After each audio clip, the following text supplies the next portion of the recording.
Olá pessoal, hoje eu quero falar de quem cuida da imagem e da qualidade do Tô na Pista, desde o nosso primeiro programa.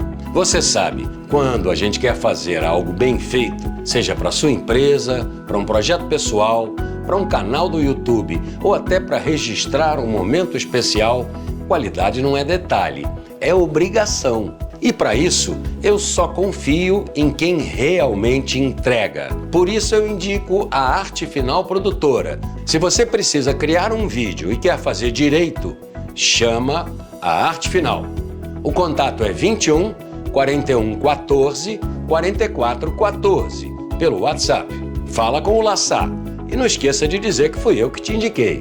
Pode ter certeza que eles vão transformar o seu rascunho em arte final. Boa noite, amigos do hipismo. Tô na pista. Eu, Luiz Fernando Monzon, sempre recebendo uma grande personalidade do esporte, cavaleiros, instrutores, criadores, você que tem o seu comércio em cima do grande mercado do cavalo. Essa é a ideia, darmos visibilidade a todo esse ecossistema que reúne a indústria do cavalo no Brasil. A indústria automobilística hoje emprega menos gente do que a indústria do cavalo. Isso é super importante porque a indústria automobilística cada vez mais se automatiza e a indústria do cavalo cada vez mais se humaniza. Esse é o teu espaço. E eu hoje tenho aqui ao meu lado Érica Sportiello. Hoje descobri Érica Carvalho Sportiello, nome de solteira aí. Érica, conta um pouquinho da tua trajetória, como é que você chegou nos cavalos, de onde vem toda essa paixão e todo esse envolvimento que você vai, ao longo desse tempinho que nós vamos bater papo aqui, poder contar todos os segredos, todas as conquistas, tudo aquilo que você passa nesse ambiente fantástico que é o hipismo. Boa noite, Monzon. Com esse som do meu lado, da sua voz, é um canto, né? Poder falar sobre a minha trajetória. Muito obrigado pelo espaço. Tá com tempo? Então, assim, o mais importante de entender a minha trajetória é saber onde eu estou hoje, né? Porque o que vai me levar daqui adiante não é o que me trouxe até aqui. Então, o meu passado ele é marcado por muitas pessoas que me ajudaram, desde o saudoso Coronel Gilberto, né, que você conhece muito, né, com a Simone, que sempre presente e tudo. Minha trajetória como desenhadora de percurso, ela permeia vários desenhadores do mundo inteiro e a oportunidade que o Brasil trazia esses desenhadores e que nos levavam para os seus países. E aí eu pude visitar o mundo inteiro, então eu considero o mundo pequeno, porque eu conheço gente da China, conheço gente da Eslováquia, conheço gente do Chile. E aí esse mundo pertence a todo mundo, né? Que é do desenho de percurso. E quando eu falo que eu sou desenhadora de percurso, eu sinto muito orgulho, porque é uma profissão. Primeiro, sou mulher, né? E depois, o que é isso? Desenhar percurso para os cavalos saltarem. Né? Às vezes, dependendo do espaço, eu digo que eu sou juíza, para ficar curto e fácil de entender. Mas é fascinante o que o desenho de percurso me trouxe, como agregou valor à minha vida, conhecer vários países, conhecer várias pessoas do mundo inteiro. Isso só o cavalo pôde proporcionar. Então, a união do cavalo com a minha vida, no começo, era um animal que me dava medo, porque eu não conhecia, era um desconhecido. Mas aí, eu estudando um pouco da história da minha família, meu avô era ferrador, tinha um cavalinho nos fundos da casa dele, em Vassouras. Eu sou do interior do Rio de Janeiro, de Miguel Pereira. Hoje eu tenho uma propriedade, né, em Araras, que é muito próxima a Miguel Pereira. Minha mãe mora em Miguel Pereira. Meus avós não são vivos, mas morreram com 104 anos. O meu pai não tinha nenhuma relação com cavalo, a minha mãe também não, mas ela gostava do animal e eu tinha muito medo. E aí eu conheci o Yves, que andava 10 quilômetros de bicicleta na França para fazer educação física a cavalo, com capacete e bota. Então essa paixão veio dele, né? E aí eu comecei a entender que não era só paixão. Tinha técnica, tinha conhecimento, tinha estudo. E aí você começa a ampliar o horizonte, não da forma vertical, né? É o horizonte mesmo para todo mundo que queira entender o esporte, não só os curiosos, né, como os pais que colocam seus filhos, às vezes sem entender a regra do jogo e usam uma lógica pessoal. Não, mas como meu filho não ganhou, mas ele fez isso. Não, mas não é assim. Tem uma regra, a regra está escrita, tem um programa. Eu li antes, né, como você é juiz, a gente sempre esteve presente em vários concursos. Né? Um concurso sem Monzon não tem esse sorriso, não tem a voz, não tem o sorriso, e é muito divertido e leve também. E aí o esporte, para mim, eu comecei a ser muito arquibancada, e aquilo, por si só, não me supria. Aí o Gilberto Pio da Fonseca, ele dava aula para as filhas da Sabrina, preparando elas para os grandes eventos, ele convidou a Sabrina para fazer um curso. E a Sabrina era minha amiga, de desenhador de percurso, esse curso. E só para ajudar quem não conhece, Sabrina Rush Garcia. Isso. E as meninas Tamara e Xana Garcia. E aí ela falou, vamos? Eu falei, vamos. Aí eu me inscrevi, ela se inscreveu, eu esperei ela desistir, ela me esperou eu desistir, e nenhuma das duas desistir, a gente fez o curso, e eu estou no desenho de percurso até hoje. São mais de 20 anos de carreira no esporte equestre. Eu sou uma boa vendedora. Minha filha fala que eu tenho um nível de persuasão, que eu convenço as pessoas a comprar e tudo. E aí eu estava nesse esporte, e aí meio que na arquibancada, acompanhando. Aí eu caí para dentro da pista, armando percurso. Meu primeiro evento internacional foi da arquibancada para dentro da pista, num mundial em Jerez de la Frontera. E eu fiquei fascinada, eu era a única pessoa na arquibancada, depois de ter acabado a prova de ambientação. E aí eu fui e perguntei se eu podia entrar para ser assistente do desenhador. Imagina, um concurso mundial, as pessoas se organizam muito tempo antes.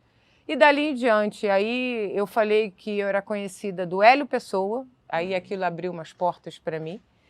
Eu fiquei ali, eu não tinha crachá, não tinha credencial, não tinha nada, mas eu tinha muita vontade de aprender. E eu acho que foi isso que me fez... Isso foi em Jerez? Jerez 2002. 2002.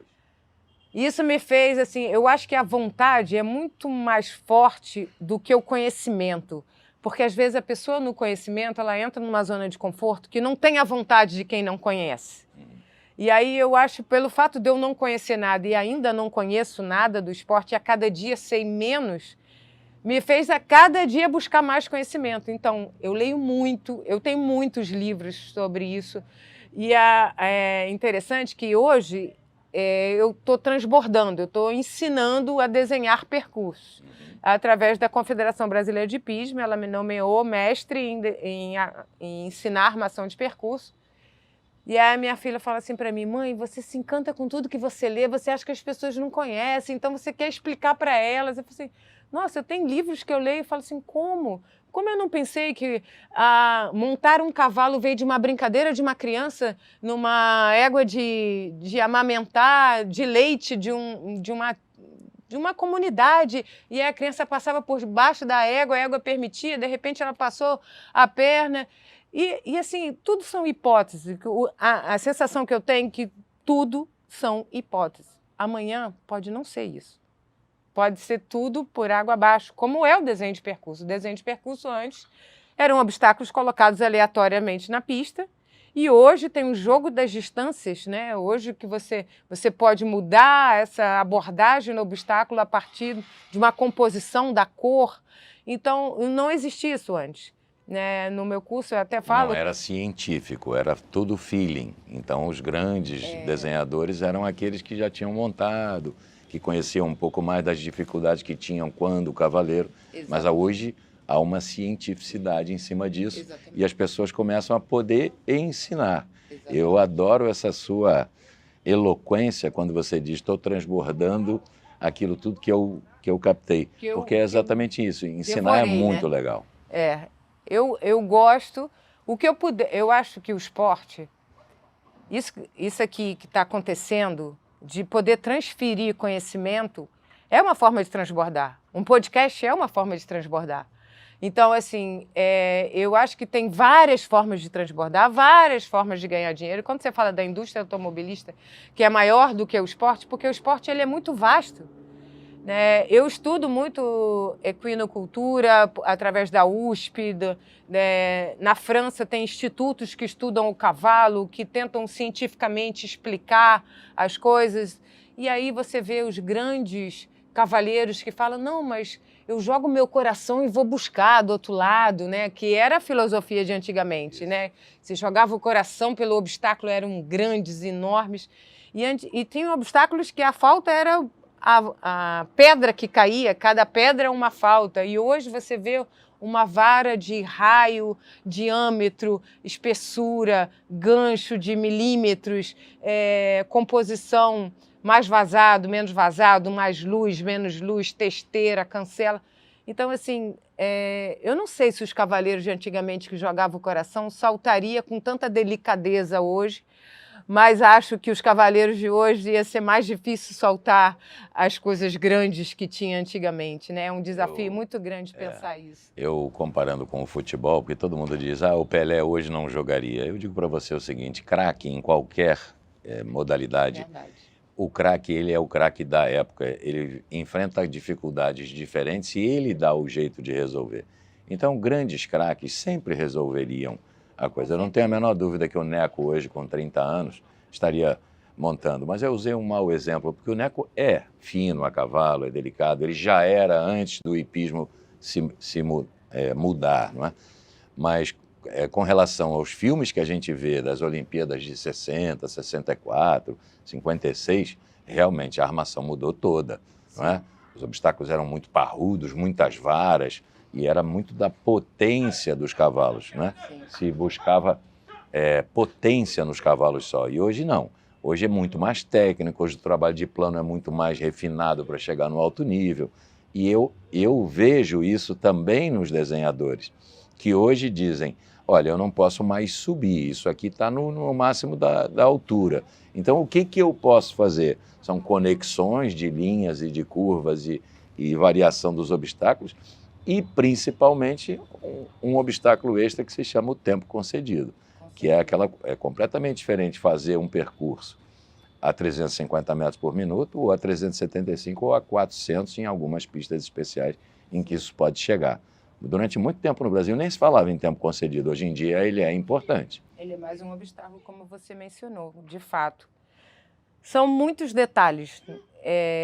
E eu acho que o desenhador ele tem que estar atento à evolução desses detalhes, que é isso que sutilmente, né, como o Hélio Pessoa era sutil e malicioso, né, e as pistas dele reconhecia, falava, tá fácil, e as varas, porque usava o contexto, né, era o fundo com uma vara colorida, ele tinha uma leitura de um todo da pista, né. Quando você começa, é muita informação. Sim. Você está preocupado em tentar desenhar um percurso. Você ainda tem que colocar isso dentro de uma escala para estar perfeito, nas melhores condições. Acontece. Fomos atacados por um grilo.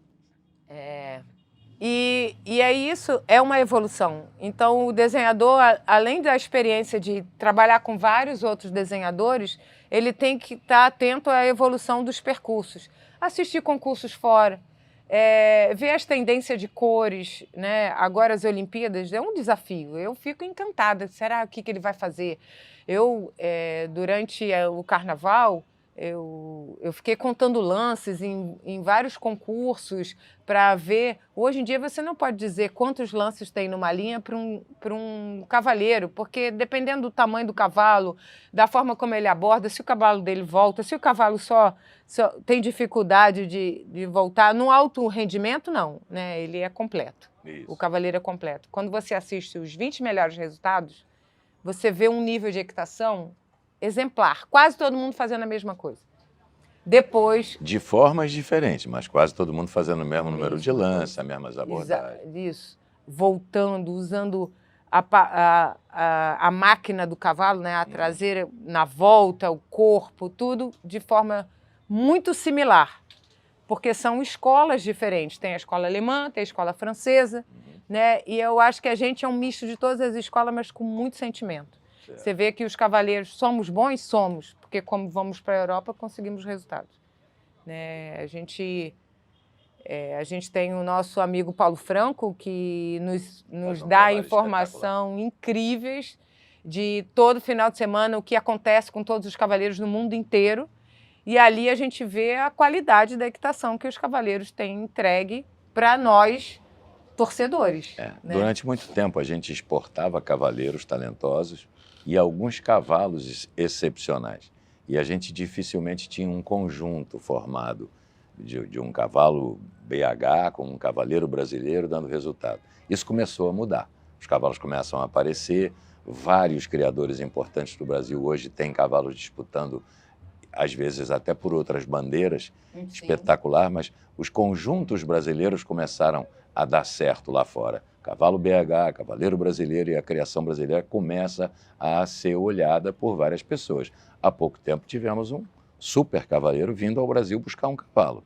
Daniel Deusser. Exatamente. Quem imaginar que Daniel Deusser, morando na Alemanha, né? Graças aos brasileiros que estão lá fora, mostrando a qualidade dos cavalos de criação nacional. Exatamente. Aras, como o Joter fez história e hoje cria pouco, mas hoje Rosa Mística, o 3K e Agromen e vários, o Brambila, muitos nomes estão surgindo e produzindo cavalos realmente de primeiro mundo. Eu costumava sempre brincar dizendo que não é porque o gatinho nasceu no forno que ele virou biscoito. Porque a gente cria, não é? A gente cria com os mesmos pais e tem pretensamente mesmas mães do que na Europa. Mas faltava tecnologia, faltava divulgar, faltavam boas matrizes, a gente usando os mesmos garanhões que eles. Hoje em dia, a gente já se aproximou. A gente tinha 30 anos de atraso em relação à criação europeia e eu diria que hoje a gente está na mesma década. Mas a gente bebe da fonte da Europa, né? Esses grandes criadores, como o Hélio Montes, ele bebia da fonte da Alemanha, dos russos, e eles buscavam além do território nacional. E eu acho que também por isso que saiu daqui de dentro da hípica a primeira caravana que foi buscar títulos para o Brasil, né? Com o coronel Renildo, Nelson Pessoa, Eloy Menezes e o Carvalhinho também estava nessa caravana. O pai do Zé Roberto, o Alfinete, foi também, a Lúcia Faria chegou a fazer temporadas lá fora de excepcionais, Gerson Monteiro, Felipe Azevedo, e aí vem uma sequência de gerações, né? A Lúcia Faria tem um momento que ela contou para mim sobre... A minha emoção é porque ela não está mais presente com a gente, mas ela contou uma coisa que eu apresentei para umas crianças que vieram fazer uma visita aqui à hípica. Ela me contou que uma vez no concurso da Hertogenbosch na Holanda, que ela chegou numa adversidade, não tinha calefação no quarto dela, imagina um período frio na Holanda, mas aquilo deu uma gana tão grande que ela falou, vou ganhar o grande prêmio. E ela foi e ganhou o grande prêmio. Até hoje aparece no outdoor o nome dela como os vencedores do grande prêmio da Holanda. Tem no Pathé, que é uma televisão francesa distribuída para todo mundo assistir no YouTube também. E, assim, eu acho que o nosso esporte ensina muito mais a perder do que a ganhar, né? Parece que é uma frase que a gente tem para sempre, né? Mas quando você olha uma ordem de entrada que tem 120 concorrentes, só um vai ganhar, a chance de você ganhar é de 1%, né? É 1 para 120. Então, e a gente costuma dizer também várias frases, né? Que um dia na fama, outro dia na lama, né? Às vezes fica patinando na lama ali, mas basta um toque de um amigo ou de uma pessoa que está vendo de fora, porque quem está observando também aprende o esporte. Sem dúvida. Mas não é que ele saiba o esporte. O segredo do ganhador é que quando ele ganha, ele aproveita. E quando ele perde, ele aprende. Isso é fundamental. A persistência, o controle da emoção, ele vem com o tempo. Claro que a experiência vai dando isso. E se você tem o talento e você tem a condição de aprender a aprender, aí você vai adiante. E interessante porque tem um ditado francês, quando você fala da criação nacional, me vem muito isso como... Talvez alguém tenha esse lema na criação nacional, que tudo tem a sua hora para quem sabe esperar. Porque a criação nacional, ela começou meio com um horizonte muito aberto, muitas éguas, criando muitos cavalos, até chegar na qualidade que tem hoje. Hoje, os cavalos na criação nacional, num leilão de cavalos novos, é exorbitante, nunca teve esse valor. Né? Antigamente, eles saltavam a prova com cavalos de leilão do jockey, né? Sim. Eram... E ângulo-argentino, na terça-feira, e cavalo à noite, que vinha nado, de tudo que é jeito. Então, assim, hoje não. Hoje tem um estudo, mais uma vez o estudo batendo na porta, tem que se aperfeiçoar. É um estudo da genética, da qualidade do pai, da mãe, da onde esteve, qual foi a campanha que ele teve, qual concurso ele participou, quantos zeros. Hoje, antigamente, você dizia, ganhei o Grande Prêmio na Europa. Ok, ganhei o Grande Prêmio na Europa. É verdade? É mentira? Ninguém sabe. Hoje, você em 2 minutos entra na internet, você sabe se é verdade, se é mentira, se é um grande prêmio, se é uma prova de 1,20, se é uma prova de 1,10, se é importante, se não é importante. Se é uma estrela, se é duas, se é três. Se é 1, 2, 3 estrelas, ganhou. Mas não na importância que você deu. Que você quer e que também vender. era, né, importante para a pessoa que ganhou. Então, por isso, Monzon, eu acho que cada dia eu sei menos do nosso esporte, porque o cavalo ensina muito para gente. Né? E o respeito a ele cada vez mais ensina a ter mais respeito. A partir desse ano, a Federação Equestre Internacional nomeou o cavalo um atleta. E para isso ela nomeou 14 chaves para dar qualidade a esse atleta. Igual tem o atleta cavaleiro, tem agora o atleta cavalo. Vai desde biossegurança, qualidade de cocheira, ventilação, veterinário, muita coisa voltada para a qualidade do atendimento desse cavalo durante o concurso. Então, assim, um cavalo ele não vem simplesmente para um concurso. Ele tem uma inspeção veterinária que diz que ele é apto ou não a participar do concurso. Depois disso, ele treinou para estar aqui. Ele fez uma inscrição, ele foi aceito, a confederação está nomeando ele apto para participar. Ele precisa estar inscrito num clube, o clube tem que estar inscrito numa federação, a federação está inscrita numa confederação. O único país que é confederação é o Brasil, todos são federações, a Federação Alemã, a Federação Francesa, e o Brasil é uma confederação, pela grandeza do nosso estado, do nosso país. Continente mesmo. Do nosso continente mesmo. O tamanho de um continente é o Brasil. O Brasil é muito grande. Muito grande. Então, assim, tem sua importância e o esporte ele é aberto a vários setores para dar qualidade a esse bem-estar do cavalo, né? Desde o veterinário, do ferrador, do médico para dar qualidade ao cavaleiro. Você tem os juízes, os comissários, o delegado técnico, o juiz estrangeiro no concurso internacional, o desenhador de percurso, o assistente desenhador de percurso, os pistinhas, todo o trabalho direto e indireto, né, nesse ecossistema, que essa palavra é muito bonita, mas ela existe. Né? É isso aí. Então, assim, o nosso esporte ele é muito vasto. O Ministério da Agricultura, em períodos muito antes dos Jogos Olímpicos, fez uma pesquisa para entender esse universo do esporte. E hoje a equinocultura, através da USP, eles disseram que é muito maior do que o Ministério pôde estudar e eles estão dando uma visão muito ampla para o nosso esporte. E eu acho que vale acompanhar esses estudos das universidades, porque dá um peso e um cunho de fidelidade, né, como fala, né, para todo o conhecimento do cavalo. E, assim, tem que estar atento a tudo que acontece, né? Tem um cavaleiro hoje que é número 1 no mundo, ele fala alguma coisa na internet e você escuta diferente, porque ele é o cavaleiro número 1, mas não é diferente do que o seu instrutor está falando, porque equitação é uma linguagem só que você tem um ouvido para escutar o número 1 do mundo, diferente do seu instrutor, naquele momento que você está vivendo. E o desenho de percurso não é diferente disso, eu também organizo eventos, não é diferente disso. Eu gosto muito de estudar, né? Eu tenho uma formação em gestão esportiva na Fundação Getúlio Vargas.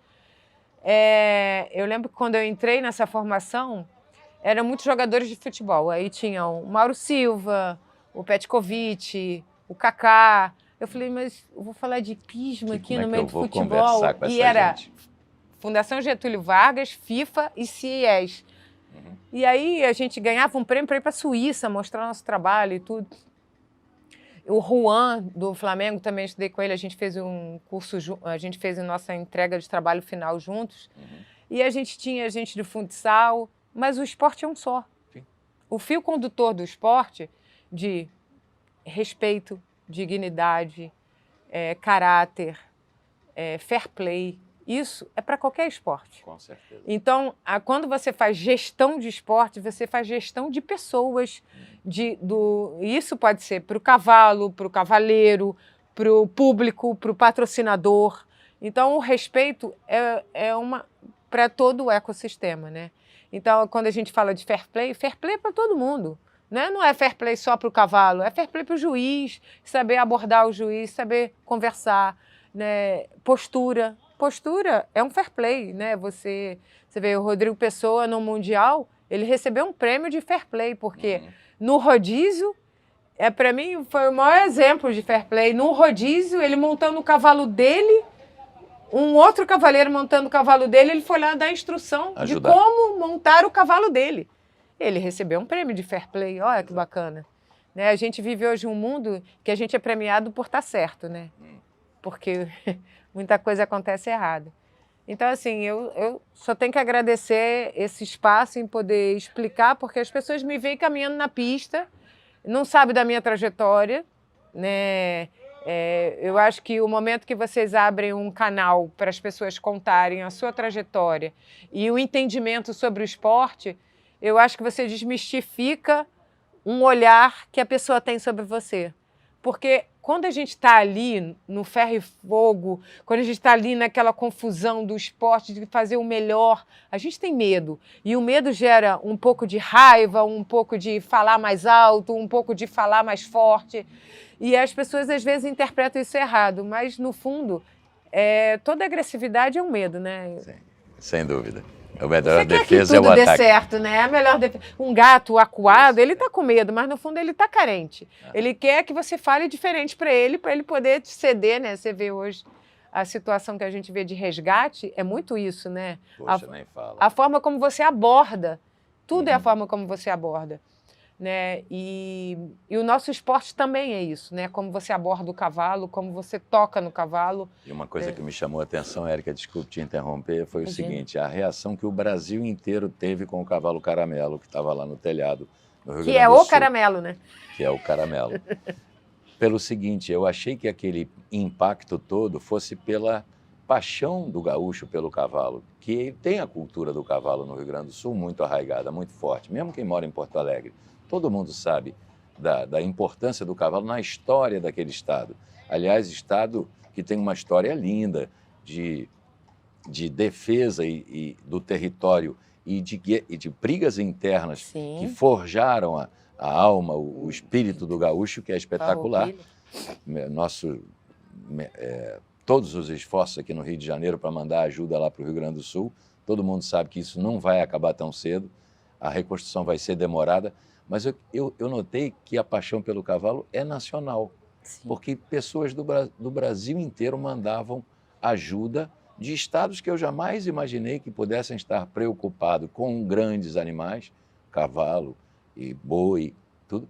Veio a ajuda do Brasil inteiro, isso é importante. A gente com essa catástrofe que aconteceu no Rio Grande do Sul, a gente cresceu um pouquinho como nação, creio. Sim. Apesar de toda a confusão e polaridade que nós temos no Brasil hoje. Um símbolo de resistência, né? 6 dias. Você sabe que o cavalo pode ter aguamento, pode endurecer, né? Mas ele estava lá esperando alguém resgatar. É um símbolo de resistência mesmo. E o próprio Estado, né? Ele está esperando que alguém vá lá resgatar, e o Brasil e o mundo inteiro. Monzon, eu vi essa imagem do caramelo rodar o mundo todo. Eu vi televisão Al Jazeera, França, Alemanha, Espanha, todos os canais, tanto de rede social como de canal aberto, passava o caramelo. Como eu acho que a partir daí o nosso esporte pode ter uma notoriedade, porque a gente tem o respeito pelo cavalo.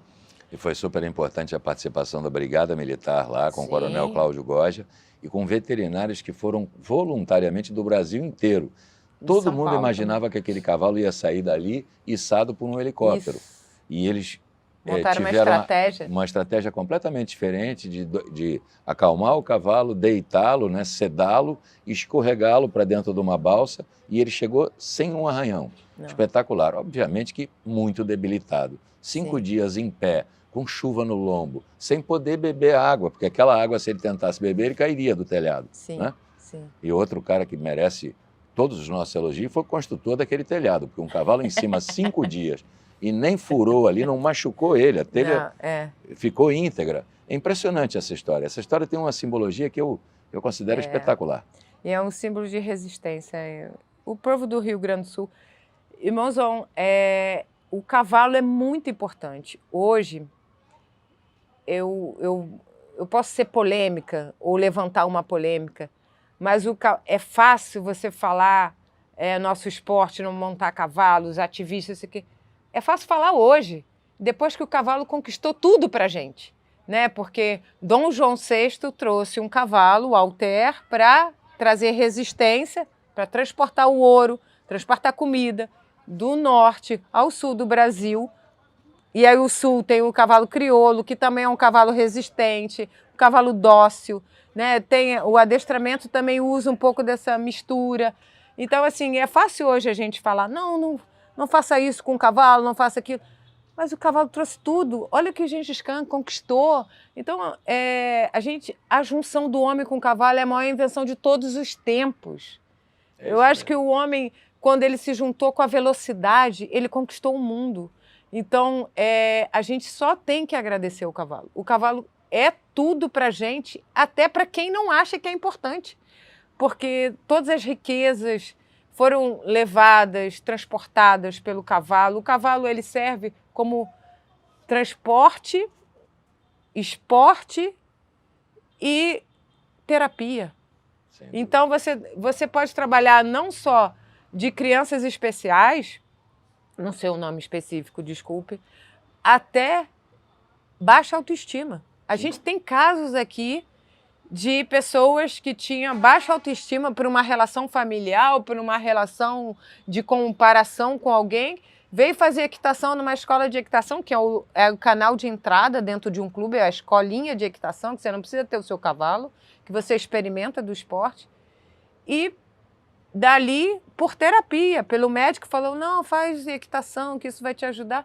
A pessoa aqui dentro casou, teve filho, é modelo, Sim, a construção da vida dela através do cavalo. E o cavalo é o que nos une. Se a gente está aqui sentado, exatamente o cavalo que nos uniu, mozão. Pela paixão. É pela paixão. Então, assim, eu só tenho que agradecer. Tudo que eu tenho, eu agradeço o cavalo. A minha família, estar aqui com você, poder falar da minha trajetória, que não tinha cavalo antes, né? Tinha através do meu avô.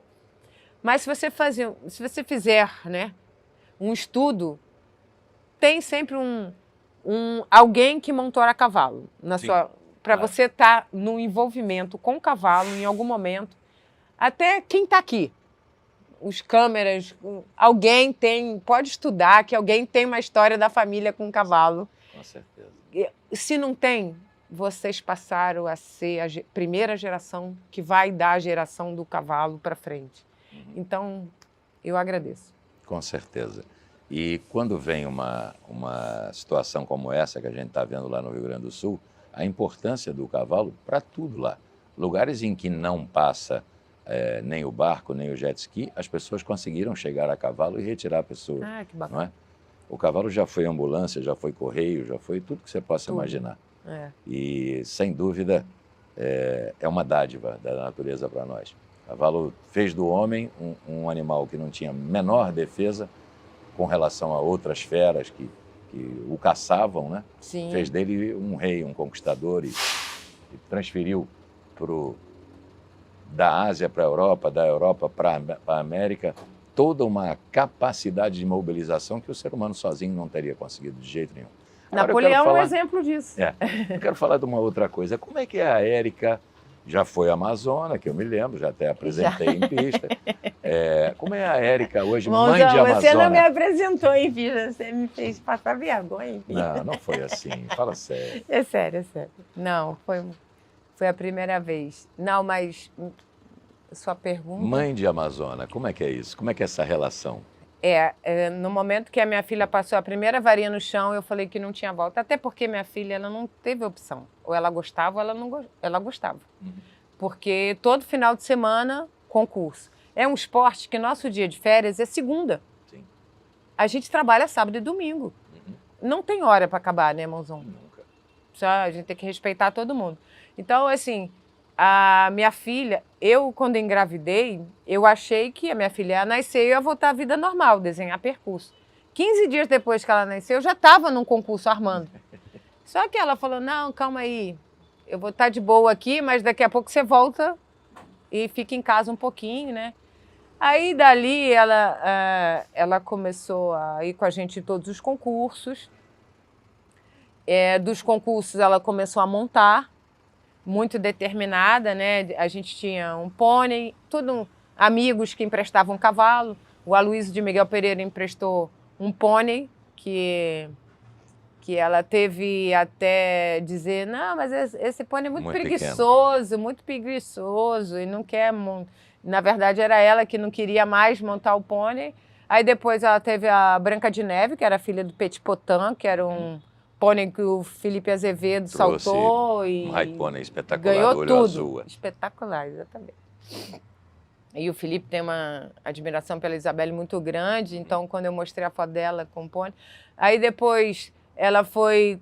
O Aloysio emprestou mais um cavalo, aí ela começou a saltar a prova, e aí ela começou a saltar, ela mesmo gosta, ela mesmo começou a gostar, começou a ganhar muita prova e competia com gente maiores, porque a gente tinha a categoria Omnia e hoje é aberta, que você pode competir com todas as idades e todas as categorias ao mesmo tempo. E isso fez evoluir muito a equitação dela. E teve vários títulos, conquistou o 5º lugar no Campeonato Brasileiro e aí o que foi selecionado para o Campeonato Sul-Americano. E continua montando até hoje, mas... Não sei se você está tentando me enganar, eu queria saber como é que a mamãe, Érica, fica quando a filha está lá dentro da pista. Não precisa contar a história da Isabelle, não, que eu conheço. Vou te falar que... Como é que fica esse coraçãozinho? Eu fico nervosa, mas, sinceramente, quando eu vejo ela soltando o número 1, eu sei se vai dar certo, se vai dar errado. Já está. Porque... Pelo ritmo que começou. Pelo ritmo que ela aborda o iniciar, o Isso começar. Mas, e aí, como ela tem muita experiência de ter montado vários cavalos de diferentes qualidades, isso também formou o caráter dela como Amazonas. E aí, hoje, assim, claro, você fica preocupado? Eu fico preocupada, mas eu tenho que deixar agora o caminho dela, né? Ela que vai fazer o caminho dela, se é o que ela quer, se ela, né? Porque... é muito difícil, é um divisor de águas muito grande, de altura de 1,20 m para 1,30 m. No começo, eu acho que doeu mais, que o pavor foi muito maior na varinha no chão. Quando eu vi que, meu Deus, agora ela está saltando, sabe? Porque até então você monta, aprende a trotar, galopar, ter equilíbrio. Aí ela montou nos pôneis da Françoise, e a Françoise é muito... ela é muito didática no sentido de brincadeiras a cavalo, então ela fazia pique a cavalo, corria, e ela sempre foi muito competitiva em todos os esportes. Mas chegou um momento que o hipismo é o esporte que ela gosta e o que ela faz. E eu, como mãe, eu só posso incentivar, né? Porque posso dizer que não é bom. Sim, né? Claro. Até porque você tem ela do teu lado o tempo todo, você sabe exatamente onde ela está, o que é cada dia mais raro numa família comum que não tenha o privilégio de estar junto do cavalo, né? E a Érica na Olimpíada? Conta para nós essa experiência, 2016, inesquecível. Você já tinha uma larga, vamos chamar de carreira internacional, já tinha visto desenhar em todo... E você foi por uma função totalmente diferente. Como é que foi essa experiência? Foi um desafio muito grande, porque eu era mulher civil, numa área militar, com diferentes poderes, né? tinha o Ministério do Esporte, tinha o Comitê Olímpico, tinha o Exército, né? E eu digo... A Guarda Nacional. A Guarda Nacional, você tinha a prefeitura, né, no comando, você tinha o governo, muitos entes envolvidos, eu era a cola. Meu papel era fazer que todo mundo... Meu papel na Olimpíada tinha muito claro. Eu tinha que fazer, assim, deixar tudo bem para que eles saíssem bem na foto. Esse era meu papel, que eles saíssem felizes na foto. E eu tenho uma foto com todos esses poderes no evento teste, né? Que foi um desafio muito grande. Eu sempre falo que sem o Exército não teria Olimpíada. Não teria. Não teria, Monzon. Eu tenho muita consciência disso. Meus amigos do Exército, os generais, eu ia no Palácio Duque de Caxias, conversava com eles e fazia os elos. Eu tenho que agradecer, né? Eu tive uma bagagem muito grande através do André Beck e o Doda, que através da confederação, né, do presidente da confederação, que nomeou chefe de missão também no Mundial da Normandia, então eu pude conhecer como é que é a logística dos cavaleiros, o lado do cavaleiro, porque a gente, quando a gente senta na arquibancada, a gente vê o lado do público. Quando a gente está dentro da pista, a gente vê o lado do desenhador. Quando a gente está no júri, a gente vê o lado do juiz. Então, assim, quando você vê o lado do organizador, você entende que você é responsável desde a saída do cara, da casa dele, porque ali você está envolvendo um sonho olímpico de participar daquela magia da Olimpíada, né? E é uma caravana. Chegou a nossa vez aqui no Brasil. Na França, 90% são voluntários. Sim. Então, assim, respeito. E lá nas Olimpíadas eu fui gerente geral da instalação equestre. 1 milhão de metros quadrados, 3.000 pessoas, 33 áreas funcionais. Eu era responsável desde a chegada no trem, o horário do trem já tinha ligação, olha, tá chegando um vagão com não sei quantas mil pessoas que entraram. Aí desce, a gente faz a logística, 480 metros até chegar à porta, aí eu estou esperando lá na entrada, e aí tem que dar tudo certo, a catraca tem que funcionar, passar, você tem que acautelar também, você tinha que ter toda uma preocupação, você envolve o cavalo de milhões, que todo mundo tinha aquela expectativa grande, a chegada do cavalo, a instalação que fica pronta em cima da hora, porque a gente só tinha o dinheiro para fazer, a gente não tinha dinheiro para manter, inicialmente até chegar aos Jogos. Então, os Jogos ficou pronto nos Jogos e foi incrível, incrível, extraordinário. Então, assim, foi uma atenção muito grande, muito antes, porque como os Jogos Olímpicos são de 4 anos, por quê? São 3 anos de planejamento, 1 ano de teste e o ano olímpico. Então, eu entrei no ano de teste. Eu entrei em fevereiro, o teste era em junho, porque tem que ser o teste no mesmo período dos Jogos, para ver incidência de sol, vento, como é que é o fluxo da cidade em relação a tudo isso. E aí, assim, foi um desafio muito grande, mas eu acredito que tudo deu certo, porque eu tinha uma equipe que vestiu a camisa para dar certo. Cada setor cuidou da sua área. E eu estava ali para entender se aquele cara estava falando com o cara da entrada, estava falando com o horário de abrir a tenda, com a limpeza do banheiro, com o backstage, o front of house. A gente misturava muito inglês com português, era muito divertido. A gente conhecia gente do mundo inteiro. Tinha um indiano, que até hoje eu falo com ele, que trabalhava na instalação, no credenciamento. Conheço meus amigos, a gente tem um grupo que a gente se fala até hoje. São amigos que eu trabalhei no Pan-Americano lá também em Deodoro. E, assim, foi uma experiência muito grande, muito rica, mas eu entendi que foi uma experiência. Passou.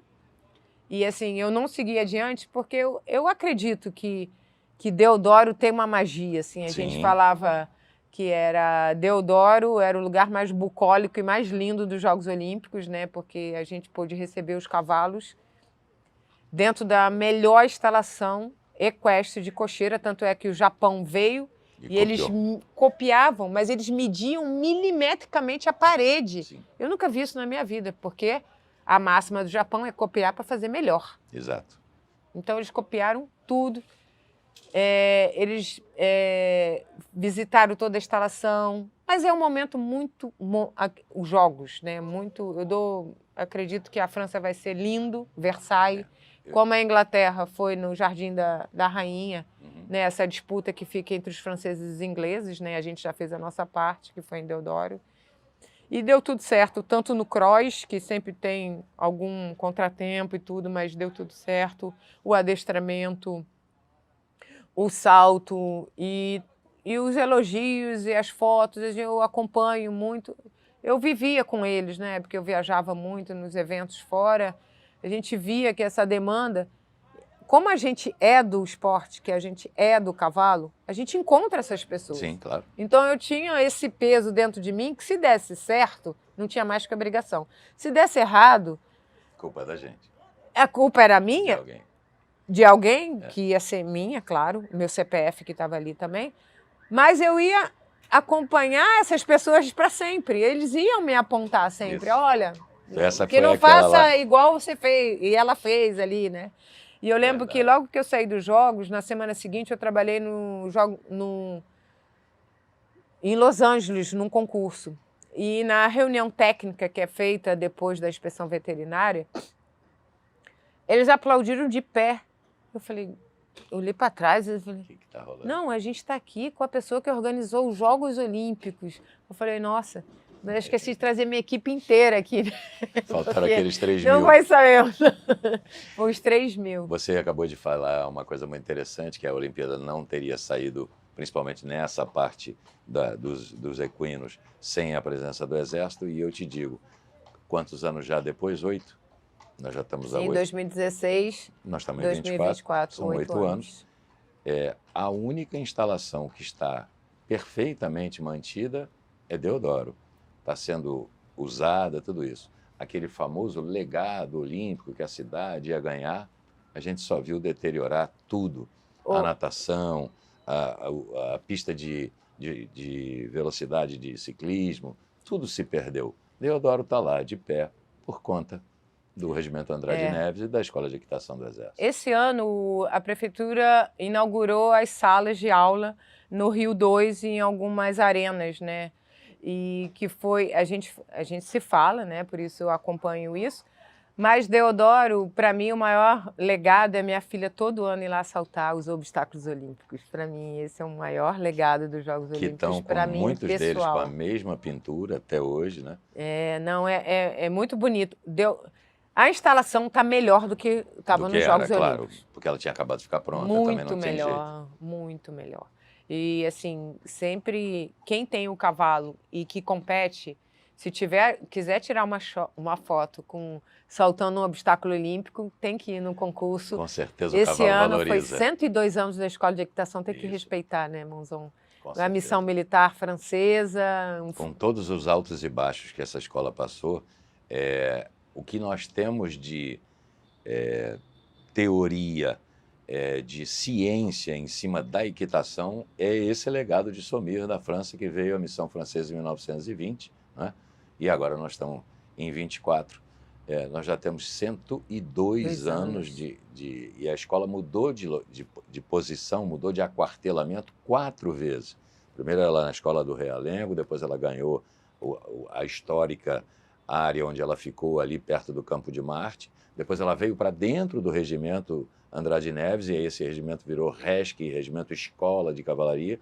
E aí depois ela saiu e está no aquartelamento agora, quando ela divide o Parque Eloy Menezes com o Andrade Neves e escola que era no antigo Belog. Uma história bacana de ver como essa escola sobrevive, essa paixão pelo cavalo cada vez aumenta e a gente tem mais gente querendo fazer o curso, querendo aprender isso aí. E uma coisa interessante, pouca gente sabe, esse curso está aberto a civis. Muita gente diz, civil não pode mais fazer o curso. Pode sim, agora tem que se dedicar durante 1 ano, você tem que ter alguém que te banque, porque você vai morar ali, vai fazer uma imersão para poder sair com todas as coisas. Você pode fazer cursos pequenos, né, de meses, mas para você tirar o curso, para você sair com aquele instrutor de equitação e poder usar o brevezinho da Escola de Equitação do Exército, você tem que passar o ano inteiro lá. E não tem muito jeito. Se você for analisar, a Escola do Chile faz a mesma coisa e são 2 anos. Aqui a gente faz com 1. Né? Então, equitação não é uma coisa assim, de uma hora para outra. Não. Você vai ter que andar.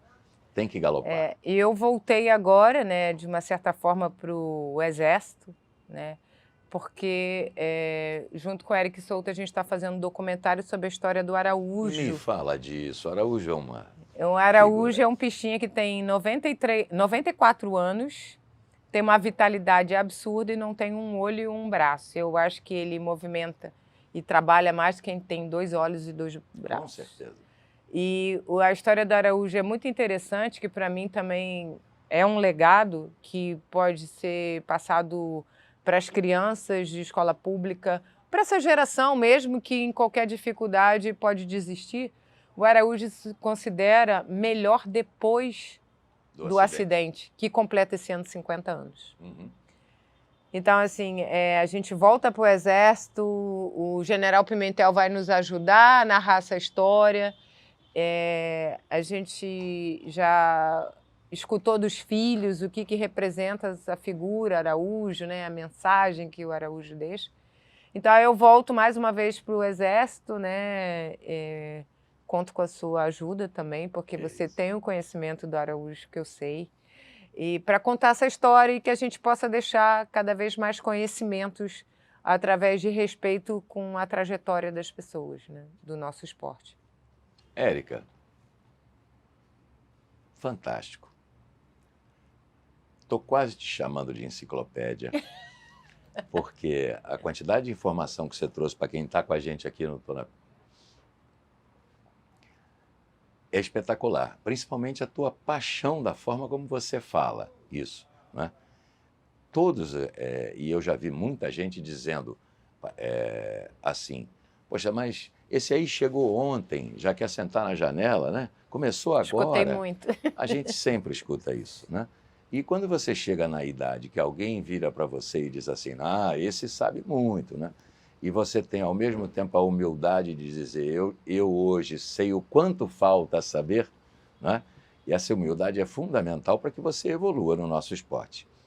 Gente, a Érica Sportiello é desenhadora, é organizadora de percurso. Você vai ver aqui embaixo os contatos dela, como você pode saber mais sobre esse vídeo, né? Vai ser um verdadeiro filme sobre a vida do nosso querido Araújo, que já está aqui na IPCA mais tempo do que ele ficou no Exército. Ele Sim. teve um acidente com 30 e poucos anos de idade, era um cara queridérrimo, e ele veio trabalhar na IPCA logo depois disso, e as pessoas sempre imaginam que ele vai parar. Só que ele volta no ano seguinte com mais vitalidade ainda. Não, e o Araújo é muito interessante, porque ele já foi assaltado 16 vezes. Sim. E todas as vezes ele deixou uma mensagem pro ladrão. Ele falou, uma vez ele foi assaltado de manhã cedo com uma faca no pescoço, e ele falou, não tá me reconhecendo não? Eu vi você pequeno, vamos ali que eu vou pagar um lanche para você. Que isso, menino, não faz isso não, para de usar drogas, hein?